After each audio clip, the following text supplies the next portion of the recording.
নমস্কার বন্ধুরা। তো তোমরা বর্তমানে কিন্তু একটা নোটিফিকেশন দেখতে পাচ্ছ, যেটা এমপ্লয়মেন্ট নিউজে প্রকাশিত হয়েছে। যে এমপ্লয়মেন্ট নিউজ তোমরা দেখতে পারবে, সেটা মার্চ মাসের 2 তারিখ থেকে মার্চ মাসের 8 তারিখ, মার্চ মাসের 2 তারিখ থেকে মার্চ মাসের 8 তারিখের নিউজ পেপার, ঠিক আছে, এমপ্লয়মেন্ট নিউজ। তো তোমরা সেখানে যায়, সেই নিউজ পেপারে যদি 23 নম্বর পেজ, কত নম্বর পেজ বললাম, 23 নম্বর পেজে যদি তোমরা দেখতে পারো যাও, তো সেখানে তোমরা এই নোটিফিকেশন দেখতে পারবে। এই নোটিফিকেশন নিয়ে কিন্তু বহু চর্চিত রয়েছে, কারণ যখন শর্ট নোটিফিকেশন কিছুদিন আগে আমি তোমাদের বলেছিলাম, তখন কিন্তু এটাও তোমরা বিভিন্ন জায়গায় শুনতে পেয়েছো এটা সম্পূর্ণ ফেক, ঠিক আছে, এরকম কোনো নোটিশ রেলের ওয়েবসাইটে প্রকাশিত হয়নি, ঠিক আছে। কিন্তু সর্বশেষে সেই সেম নোটিফিকেশন, একই নোটিফিকেশন, যেটা মার্চ মাসের 2 তারিখ থেকে মার্চ মাসের 8 তারিখ, অর্থাৎ এই সপ্তাহের এমপ্লয়মেন্ট নিউজ পেপারে 23 নম্বর পেজে প্রকাশিত হয়েছে। কী উল্লেখিত রয়েছে সমস্ত কিছু তোমাদের বলবো, তো ভিডিওটি অবশ্যই তোমরা শেষ পর্যন্ত দেখবে। Government of India, ministry of railways, railway recruitment employment notice number RPF 01/2024, RPF 02/2024। দুটি পোস্টের কথা বলেছে, একটা রিক্রুটমেন্ট হবে সাব ইন্সপেক্টরের ক্ষেত্রে, আরেকটা হবে কনস্টেবলের ক্ষেত্রে, ঠিক আছে, রেলওয়ে প্রোটেকশন ফোর্স এবং রেলওয়ে প্রোটেকশন স্পেশাল ফোর্সের ক্ষেত্রে। এক্ষেত্রে দেখতে পাচ্ছ সেন্ট্রালাইজ নম্বর দেওয়া আছে, name of the post sub inspector constable, opening date, অর্থাৎ এটার অনলাইন আবেদন শুরু হচ্ছে এপ্রিল মাসের 15 তারিখ থেকে, যেটা চলবে হচ্ছে 14/5/2024, অর্থাৎ মে মাসের 14 তারিখ পর্যন্ত।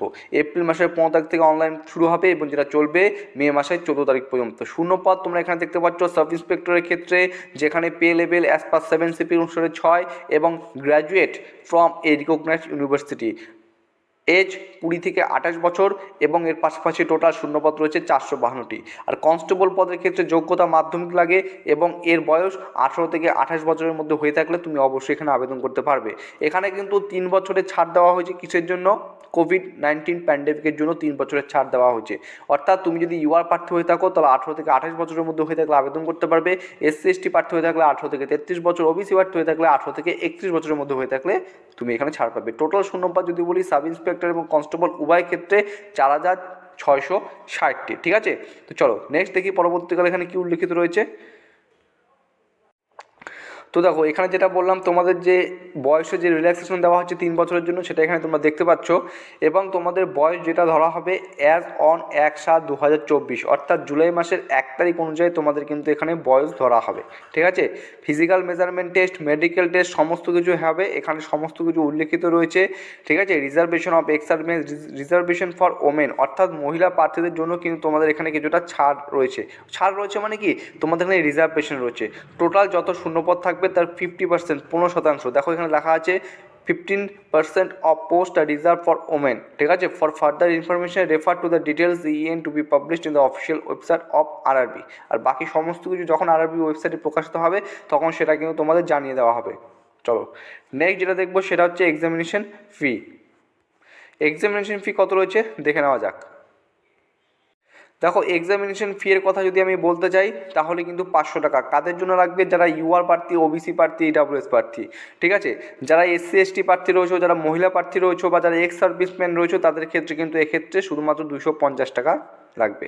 এখানে আবার নোট লেখা আছে only candidates who attend CBT will get a refund of the examination fees as mentioned above.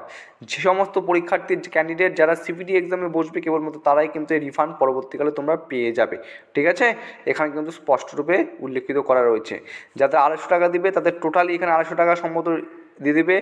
This fee of 250 shall be refunded duly, হ্যাঁ 250 টাকাই দেওয়া হবে। আর যারা ইউআর, OBC, EWS রয়েছে তাদের মনে হয় এখানে 400 টাকা রিফান্ড করে দেওয়া হবে। Out of this 500 and amount 400 টাকা রিফান্ড তোমাদের কিন্তু রিফান্ড হিসেবে দেওয়া হবে, ঠিক আছে। এখানে কিন্তু স্পষ্ট করে কিন্তু এখানে উল্লেখিত রয়েছে। চলো সমস্ত কিছু তোমাদের বললাম, যাবতীয় তথ্য যে শর্ট নোটিফিকেশনটা এমপ্লয়মেন্ট নিউজ পেপারে প্রকাশিত হয়েছে 23 নম্বর পেজে, সেটাই কিন্তু আমি তোমাদের সাথে তুলে ধরলাম। চলো ভিডিওটি এতটুকুই ছিল, একটা ইনফরমেশন দেওয়ার ছিল, যেটা আমি মনে করলাম যে ইনফরমেশনটা অবশ্যই তোমাদের জানা উচিত, তো সেটা তোমাদের সাথে শেয়ার করলাম। চলো ভিডিওটি এখানেই শেষ করছি। সবাই সুস্থ থাকবে, ভালো থাকবে, জয় হিন্দ।